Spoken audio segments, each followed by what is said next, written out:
सुप्रभात विद्यार्थियों। Rajnath Ram Vidya Vihar inter college Salarpur Varanasi के यूट्यूब चैनल में आप लोगों का हार्दिक अभिनंदन, स्वागत है। आज हम लोग कक्षा 12 यूपी बोर्ड परीक्षा के संस्कृत के पाठ्यक्रम के विषय में चर्चा करेंगे। इसमें 3 किताबें होती हैं। पहला है चंद्रापीठ कथा, दूसरी किताब है रघुवंश महाकाव्यम, तीसरी किताब है अभिज्ञान शाकुंतलम। इसमें हम लोगों को चंद्रापीठ कथा में उत्तरार्ध पढ़ना है, रघुवंश महाकाव्यम में द्वितीय सर्ग पढ़ना है और अभिज्ञान शाकुंतलम में चतुर्थ सर्ग पढ़ना है।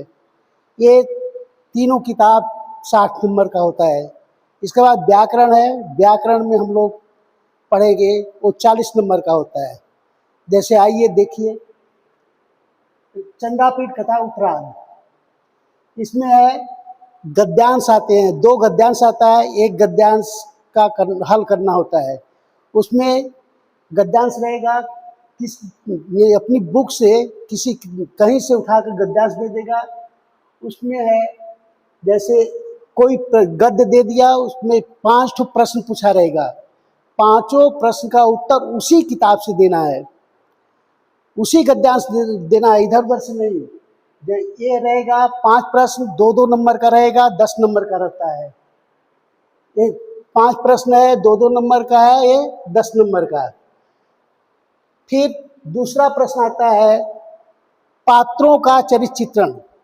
चंद्रापीठ कथा से पात्रों का चरित्र चित्रण लिखना होता है, जिसमें 3 पात्र आते हैं, उसमें से एक करना है। एक का 4 नंबर का रहता है। कितने नंबर का? 4 नंबर का रहता है। इसके बाद चंद्रापीठ कथा से ही लेखक का जीवन परिचय, रचना, गद्य शैली के विषय में आता है। इसमें से कोई भी प्रश्न पूछ सकता है, रचना पूछ सकता है, जीवन परिचय पूछ सकता है या गद्य शैली पूछ सकता है। तो ये अधिक से अधिक 100 शब्दों में लिखना है आप लोगों को। ये 4 नंबर का रहता है। फिर इसके बाद चंद्रापीठ कथा से ही बहुविकल्पी प्रश्न आता है, जिसमें एक प्रश्न रहेगा, 4 उत्तर रहेंगे, एक उत्तर सही रहता है। जो उत्तर सही है उस पर आपको निशान लगाना है। ये 2 नंबर का रहता है। कितने नंबर का रहता है? 2 नंबर का। ठीक। इसी तरह रघुवंश महाकाव्यम द्वितीय सर्ग पढ़ना है, जिसमें 35 श्लोक हैं। 35 श्लोक में से कोई 2 श्लोक देता है, एक श्लोक का संदर्भ सहित हिंदी में व्याख्या करना होता है। ये 7 नंबर का रहेगा, 2 नंबर संदर्भ पर रहता है और 5 नंबर व्याख्या पर रहता है। इसी तरह रघुवंश महाकाव्यम से किसी एक श्लोक का संस्कृत में संदर्भ सहित व्याख्या होता है। संस्कृत में ही संदर्भ लिखना है और संस्कृत में ही व्याख्या करना है। ये भी 7 नंबर का रहता है। 2 नंबर संदर्भ पर रहता है, 5 नंबर व्याख्या पर रहता है। इसके बाद है रघुवंश महाकाव्यम से कवि परिचय। ये कवि परिचय महाकवि कालिदास हैं। इनका जीवन परिचय, रचना, काव्यगत विशेषता, इनमें से कोई भी एक प्रश्न पूछ सकता है। वो कितने नंबर का रहेगा? 4 नंबर का रहेगा। इसके बाद है रघुवंश महाकाव्यम से ही बहुविकल्पी प्रश्न। उसमें एक प्रश्न रहेगा और उस प्रश्न में 4 उत्तर रहेंगे, 4 में से एक सही है, एक सही रहता है। वो 2 नंबर का रहता है। कितने नंबर का? 2 नंबर का। इसके बाद आइए नाटक। अभिज्ञान शाकुंतलम हमको चतुर्थ अंक पढ़ना है। अभिज्ञान शाकुंतलम का चतुर्थ अंक पढ़ना है। इसमें गद्य या पद्य श्लोक में से कोई भी दे देगा, जैसे श्लोक दे दिया या गद्य दे दिया, उसका संदर्भ से व्याख्या करना होता है। वो 7 नंबर का रहता है। कितने नंबर का रहता है? 7 नंबर का। 2 नंबर संदर्भ पर, 5 नंबर व्याख्या पर। इसके बाद अभिज्ञान शाकुंतलम से ही सूक्ति आती है। क्या आता है? सूक्ति। उसमें 3 सूक्तियां दी रहती हैं। एक सूक्ति का संदर्भ से व्याख्या करना होता है और वो 7 नंबर का होता है। संदर्भ 2 नंबर और व्याख्या 5 नंबर। इसके बाद है नाटककार का जीवन परिचय, रचना, नाट्य कला की विशेषता। अगला प्रश्न आता है नाटककार का जीवन परिचय, रचना का नाट्य कला की विशेषता। ये कितने नंबर करेगा? 4 नंबर का रहता है। कितने नंबर का? 4 नंबर का है। इसमें से कोई भी पूछ सकता है। जीवन परिचय पूछ सकता है, रचना पूछ सकता है, या नाट्य कला की विशेषता पूछ सकता है।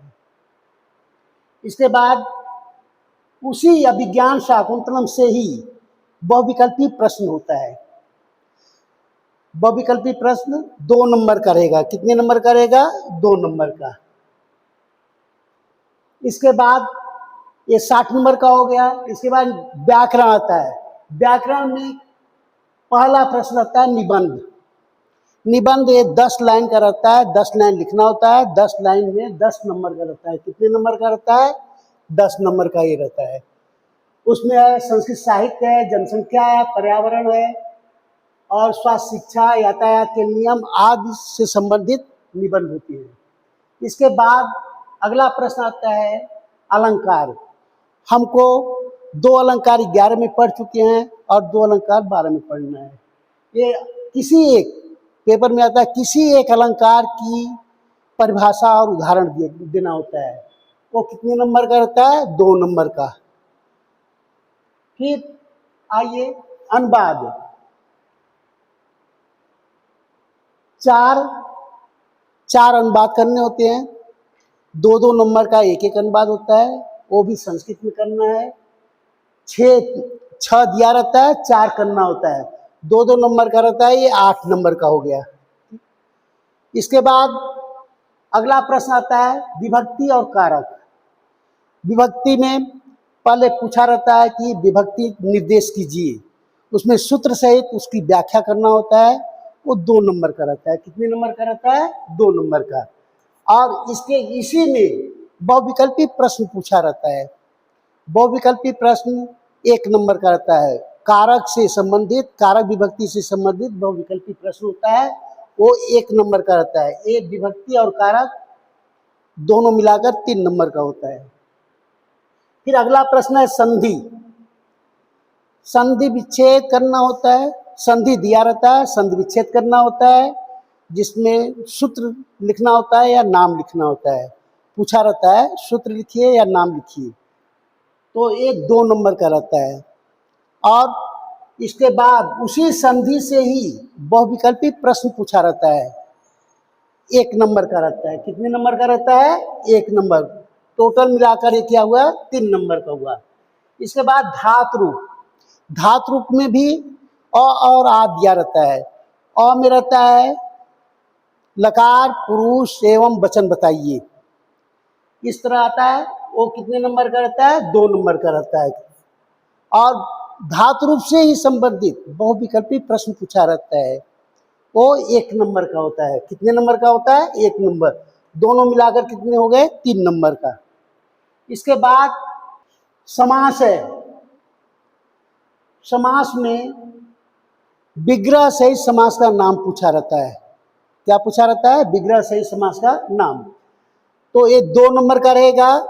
और समास से संबंधित बहुविकल्पी प्रश्न पूछा रहता है, वो 1 नंबर का रहता है। ये दोनों मिलाकर 3 नंबर का हो गया। अगला प्रश्न है शब्द रूप। शब्द रूप में आपको विभक्ति और वचन पूछा रहता है। विभक्ति और वचन बताइए, वो 2 नंबर का रहता है। और इसी शब्द रूप से संबंधित बहुविकल्पी प्रश्न रहता है, वो 1 नंबर का रहता है। दोनों मिलाकर 3 नंबर हो गए। इसके बाद प्रत्यय। शब्द दिया रहता है, आपको प्रत्यय, धातु और प्रत्यय बताना होता है, या शब्द और प्रत्यय बताना होता है। वो कितने नंबर का रहता है? 2 नंबर का। प्रत्यय से संबंधित बहुविकल्पी प्रश्न आता है, वो 1 नंबर का रहता है। दोनों मिलाकर 3 नंबर हो गए। इसके बाद वाच्य परिवर्तन। वाच्य परिवर्तन में आपको कर्तवाच्य, कर्मवाच्य और भाववाच्य, ये 3 वाच्य होते हैं। उसमें आपको ये 3 प्रश्न आता है। 3 में से 1 करना होता है, वो 2 नंबर का होता है। फिर आगे, हाँ, अब निबंध में आइए, देखिए 10 लाइन का निबंध लिखना होता है, जिसमें सदाचार है, सत्संगति है, परोपकार है, विद्या है, संस्कृत भाषा महत्व है, महाकवि कालिदास के विषय में है, जनसंख्या समस्या के विषय में है, यातायात सुरक्षा के विषय में है। ये सब निबंध से संबंधित प्रश्न हैं। फिर अलंकार में जो उपमा और रूपक, हम लोगों को 2 ही अलंकार पढ़ना है, उपमा और रूपक। ये संस्कृत में उदाहरण देना है, संस्कृत में परिभाषा लिखना है। फिर आइए ये आइए खंड, अगला अनुवाद। अनुवाद में वही है, ये बता दिए 6 वाक्य आते हैं हिंदी में, 4 का करना होता है। इसके बाद कारक विभक्ति, विभक्ति सूत्र सहित आपको लिखना है, वो हम बता दिए। इसके बाद है कारक विभक्ति में हमको प्रथमा, द्वितीया, तृतीया, ये 3 हम लोग 11 में पढ़ चुके हैं। चतुर्थी, पंचमी, षष्ठी, सप्तमी, ये हमको 12 में पढ़ना है। जैसे चतुर्थी में है पहला सूत्र है कर्मणा यम अभिप्रति संप्रदानम, दूसरा है चतुर्थी संप्रदाने, तीसरा है रुच्यर्थानाम प्रेमाण, चौथा है क्रुद्ध द्रुहेश्यासु यार्थानाम यम प्रतिकोप। फिर अगला है स्प्रेहे रिप्सित, और छठवां है नमः स्वस्ति स्वाहा सुधा आल वसति योगाच्च, ये चतुर्थी में है। पंचमी में आइए, पहला सूत्र है ध्रुवम पाए अपादानम, दूसरा है अपादाने पंचमी, तीसरा है जुगुप्सा विराम प्रमादार्थानाम उपसंख्यानम, चौथा है भित्रार्थानाम भय हेतु। इसके बाद है 5वां सूत्र है आख्यातो उपयोगे। इसी तरह अब आइए षष्ठी विभक्ति में कौन सा सूत्र पढ़ना है। पहला सूत्र है षष्ठी से, दूसरा है षष्ठी हेतु प्रयोगे, तीसरा है तस्य च वर्तमाने, और चौथा है षष्ठी चानादरी। इसके बाद है सप्तमी विभक्ति अधिकरण कारक में, पहला सूत्र है आधारो अधिकरणम, दूसरा सूत्र है सप्तम्य धिकरणे च, फिर तीसरा सूत्र है साधु साधु प्रयोगे च, चौथा सूत्र है यतस्य निर्धारणम। ये हो गया विभक्ति। इस बार समास में हमको 3 समास पढ़ चुके हैं और 3 समास 12 में पढ़ना है, जिसमें से अव्ययीभाव समास, पहला है द्वंद्व समास, दूसरा अव्ययीभाव समास, तीसरा द्विग समास। ये द्वंद्व समास, पहला है द्वंद्व समास, दूसरा अव्ययीभाव समास, तीसरा द्विग समास। और इसके बाद हम लोग पढ़ चुके हैं कर्मधारय समास, बहुब्रीहि समास, 3 समास हम लोग पढ़ चुके हैं। इस बार संधि में हम लोग स्वर संधि, 3 संधियां होती हैं, स्वर संधि, व्यंजन संधि और विसर्ग संधि। स्वर संधि हम लोग 11 में पढ़ चुके हैं, 12 में हम लोगों को व्यंजन और विसर्ग पढ़ना है। तो व्यंजन संधि में सूत्र है पहला इष्टो इषुनाशु, दूसरा सूत्र है इष्टुनाष्टु च, तीसरा है झलाम जसवंते, चौथा सूत्र है खरी च, 5वां सूत्र है मोहन स्वर, 6वां सूत्र है झलाम जस झसी, 7वां है तोरली, 8वां है अनुस्वार शियई पर स्वर्ण। ये व्यंजन संधि का पढ़ना है। इसके बाद आइए विसर्ग संधि में। विसर्ग संधि में पहला सूत्र है विसर्जनीय स, दूसरा सूत्र है सस जुसोरु, तीसरा सूत्र है खरवसानयोर विसर्जनीय, चौथा सूत्र है वासरी, 5वां सूत्र है अतोरोर प्लुताद प्लुते, 6वां सूत्र है हसिच, 7वां सूत्र है रोरी, 8वां सूत्र है ग्लोपो पूर्वस्य दीर्घो अड़। एक विसर्ग संधि में पढ़ना है। इसके बाद शब्द रूप में आपको नपुंसक लिंग पढ़ना है। नपुंसक में क्या है? गृह, गृह है, वारी है, दधि है, मधु है, नामन है, मनस है, जगत है, ब्रह्मन है और ये धनुष है। इसके बाद सर्व का, तद का, यद का, किम का, युष्मद का, अस्मद का, इदम का, एतत् का, अस का और भवत का, ये शब्द रूप है। इसके बाद है संख्या, 1 से 100 तक की गिनती संस्कृत में लिखना है। फिर आइए धातु रूप में क्या पढ़ना है। धातु रूप में 5 लकार होते हैं, लट लकार, लंग लकार, लोट लकार, दीर्घ लिट लकार, ये 5 लकार होते हैं। ये 5 लकार होते हैं। पांचों लकार में आत्मनेय पद होता है और उभय पद। तो आत्मनेय पद में शेव का पढ़ना है, लब का पढ़ना है, वृद्ध का पढ़ना है, भास का पढ़ना है, सी का पढ़ना है, विद का पढ़ना है। ये किस में पढ़ना है? आत्मनेय पद में। इसके बाद उभय पद में नी का पढ़ना है, याच का, दा का, ग्रह का, ज्ञा का, चुर का, श्री का, क्री का और धा का, ये उभय पद में पढ़ना है। इसके बाद अगला प्रश्न आता है प्रत्यय। प्रत्यय में 7 प्रत्यय हैं। 7 हम लोग पढ़ चुके हैं 11 में, 7 12 में पढ़ना है। पहला है ल्युट है, रूढ़ है, तुमुन है, अक्तवा है, अनियर है, टाप है और गिस है। ये 7 प्रत्यय पढ़ना है। फिर वाच्य परिवर्तन, वही कर्तवाच्य, कर्मवाच्य और भाववाच्य। ये कर्तवाच्य, कर्मवाच्य और भाववाच्य 3 वाच्य होते हैं। तीनों में कर्तवाच्य अलग होता है, कर्मवाच्य और भाववाच्य एक होते हैं।